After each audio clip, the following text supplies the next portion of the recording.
jy wil regkry vir vakansie wat voorlê of bloot net jou probleemareas wil opknap, kom oefen saam met my. Vandag doen ek oefeninge vir die heupe, maag en boarms. Gryp 'n stoel. Jy hoef ook nie vas te hou nie, maar dit is altyd lekker vir die balans. Op, af, op en af. Ons werk in die abdominospier, buitebene en die heupe. Ontspan jou tone en ontspan die knie waarop jy staan. Op en af. Hou natuurlik jou maagspiere ingetrek. Hy werk ook sommer hier op die mat en dans. Op, af. Ons doen so 16. Maar as jy fikser is, kan jy meer doen. Jy kan nie wat ons vandag doen, kan jy oor en oor doen. Hou hom nou daar. Vols. En klein bewegings. Klein bewegings. Ons voel so met 10 telle. Lig. Voel hom werk hier in die heupe. 2 en 1 en ontspan. Goed, kom ons gaan afrond toe.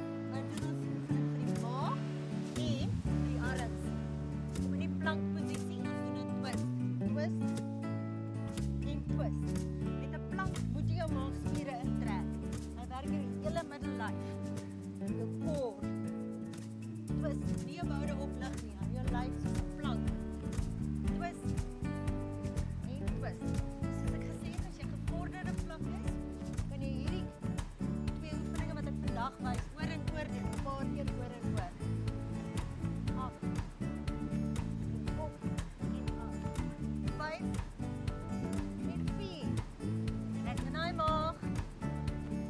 2 en 1 en ontspan. Dan gaan ons aan die kant.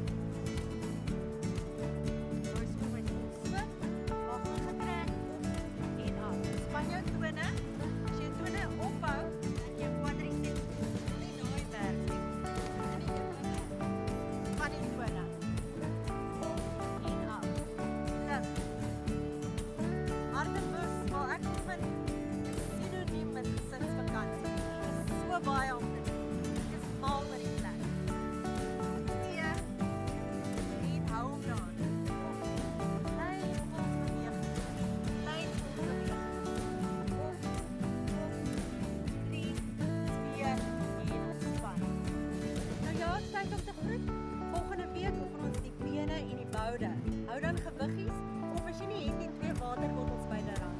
En skakel gerus in by die ATKV Odes se Facebookblad om fantastiese pryse te wen. Lekker week vir julle.